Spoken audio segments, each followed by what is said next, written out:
This is a custom-made combat knife by Kiko Matsuda. Approximate cost, $400. This is your standard ice pick. Approximate cost, $4. Which is the better zombie combat weapon? Now, the obvious choice is the combat knife.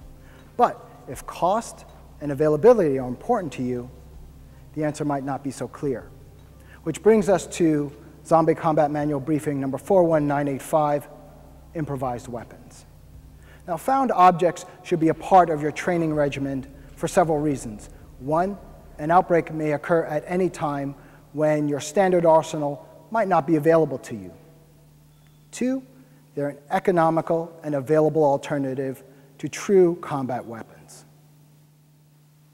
So when choosing improvised weapons, what you're going to need to do is select a weapon to contend with each of the various zombie combat ranges, which are long range, melee range, and close combat. So let's first talk about long range. For a long range weapon, typically you would see a halberd or a battle axe. A good improvised version is the sidewalk scraper. This is an excellent long-range zombie combat weapon because you can attack with a thrust to the nasal orbital region or with a strike to the side of the head. For melee range, we have a very popular combat weapon, the crowbar. A very popular improvised weapon because you can use it just as you would a mace or a flail to attack target areas on the zombie skull. The hook helps penetrate the zombie brain very easily. And for close combat, what we have is the weapon we talked about earlier, the ice pick. This is an excellent close combat weapon because you can target several different areas, under the chin and also into the ear canal, which you would have difficulty doing with an actual combat knife. With improvised weapons, the other thing you need to address is the fact that these are tools that were not meant to be used as weapons. So what that means is they might grow cumbersome or awkward to use. So you need to customize.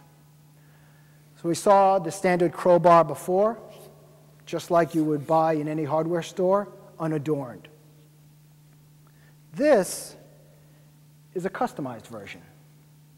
Now you'll notice a couple of different things. You'll see that there's a hand grip so that you can grip the weapon much more easily. There's a wrist loop so that you can retain the weapon should your grip fail.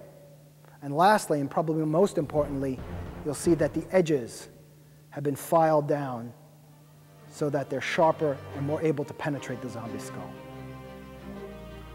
So let's review. We have the sidewalk scraper, approximate cost $15. We have the crowbar, approximate cost $10. And the ice pick, $4. Your entire zombie arsenal can be had for less than $30. You don't need to be a rich person to prepare a zombie arsenal, just a prepared one.